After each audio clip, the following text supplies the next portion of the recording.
Hi, this is Betty Bassett with the Betty Bassett production. um, Today I'm going over Joshua Reed Giddings from the Encyclopedia Britannica.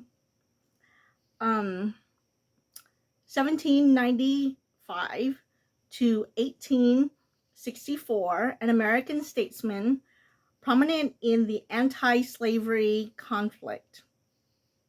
Was born in Tioga Point, now Athens, Bradford County, Pennsylvania, on the 6th of October, 1795. So, my stepfather, Jack Lewis, is from Pennsylvania, and it he shared so many stories about Pennsylvania. It's such amazing country. They had a farm there, and he had to go milk the cows every day. Some days were harder than others, especially in the winter when there's like 5 feet of snow. So, yeah, he loves Pennsylvania history so much, especially the early settler diaries of settling the state. Is His name is Jack Lewis, and he served as a cook on a ship in World War II. So I was treated to many a good meals growing up with him. He's like my best friend. He's so awesome. But yeah, Pennsylvania. In 1806, his parents removed to Ashtabula County, Ohio, then sparsely settled and almost wilderness. So yet, depending on the time, then it just depends. Then that establishes like how developed a state is and where the state is geographically compared to the East Coast of the United States of America. Because when the first settlers first came to the United States, then they settled along the coast, and slowly with time, then they moved westward. So yeah, I think Ohio is like considered Midwest, even though it's like so east. I don't know what people are thinking, but whatever. Um, the son worked on his father's farm, and though he received no systematic education, devoted much time to the study and reading. For several years after 1814, he was a school teacher, but in February 1821, he was admitted to the Ohio bar and soon obtained a large practice, particularly in criminal cases.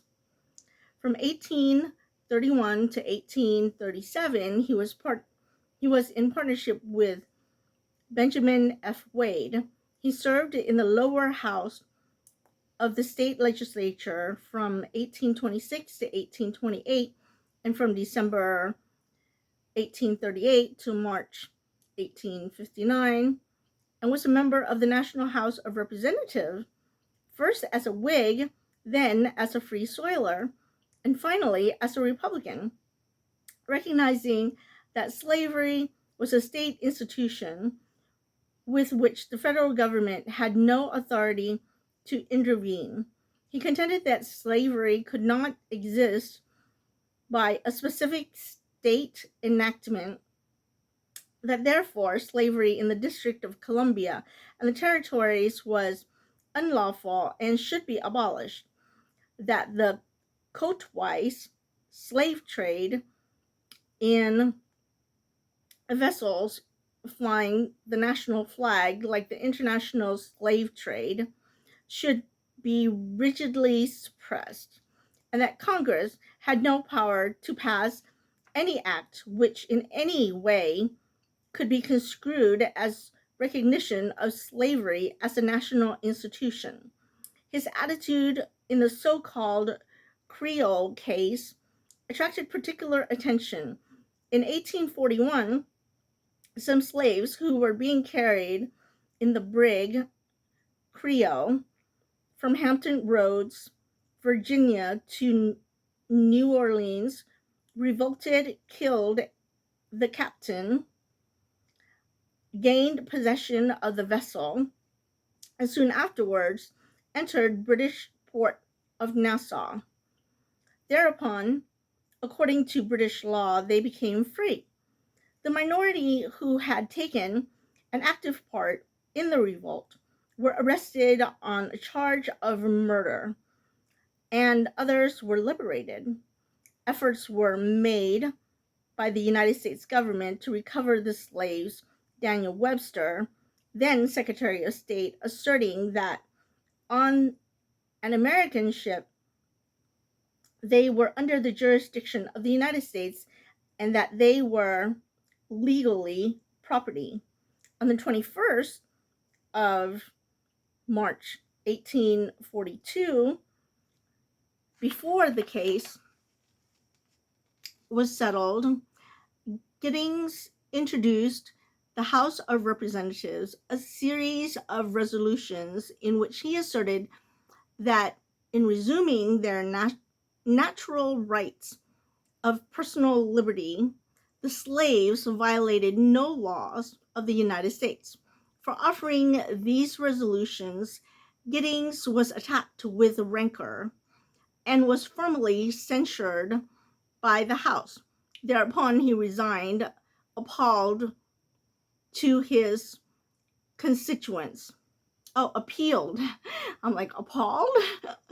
Appealed to his constituents and was immediately re-elected by a large majority.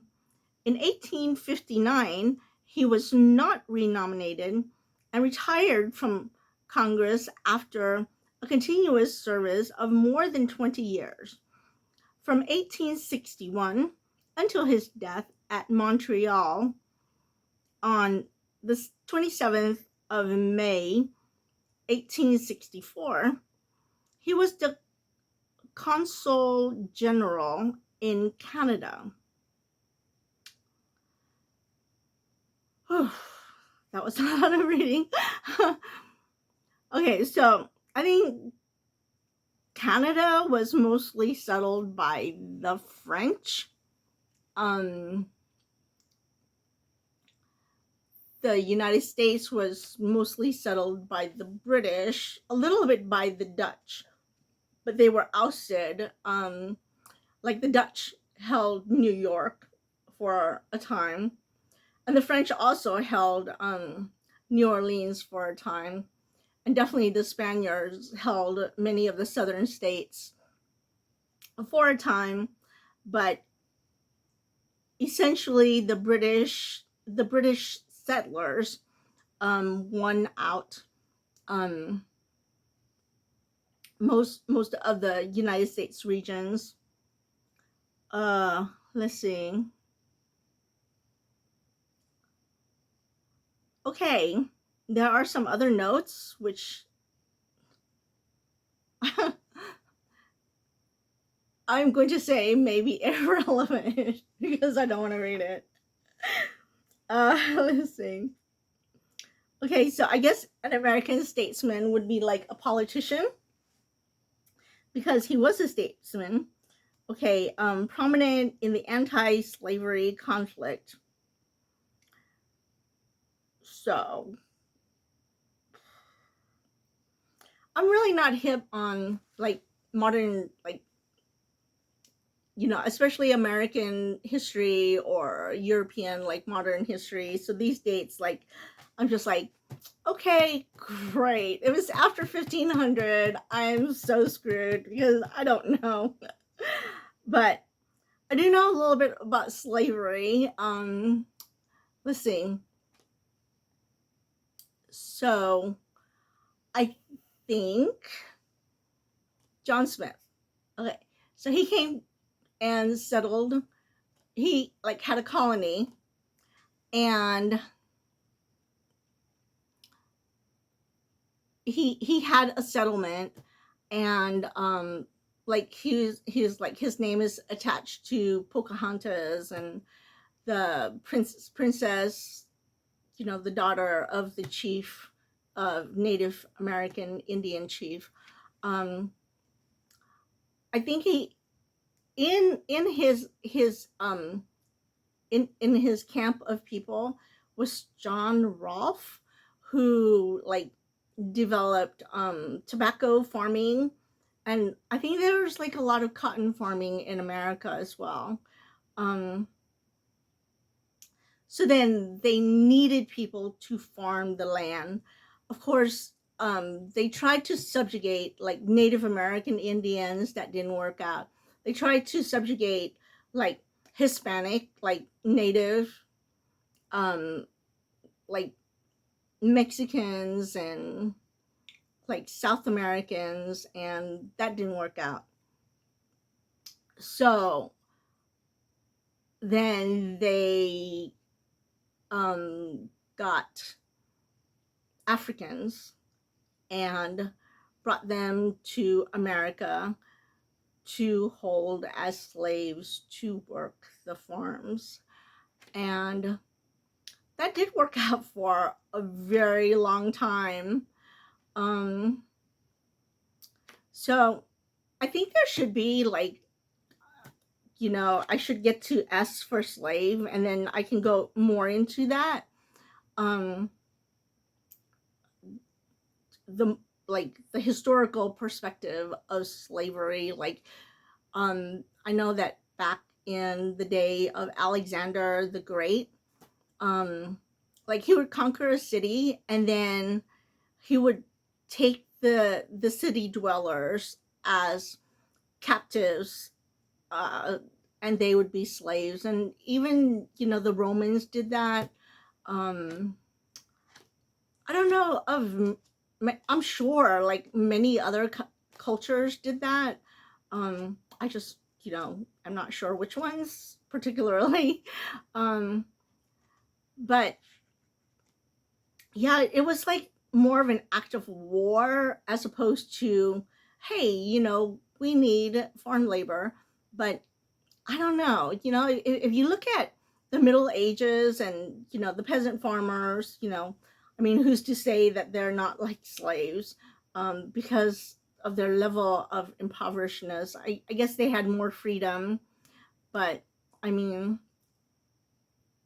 it's it's a tough life back then, whether you're a slave or whether you're a peasant. I mean, it's just hard to get by. Um, Especially being a slave. I mean, God, I just can't imagine how horrible that would be. Um, okay, so that was on Joshua Giddings. So thank you for sharing my journey of reading the Encyclopedia Britannica, and I really appreciate having you along for the journey. Have a great day.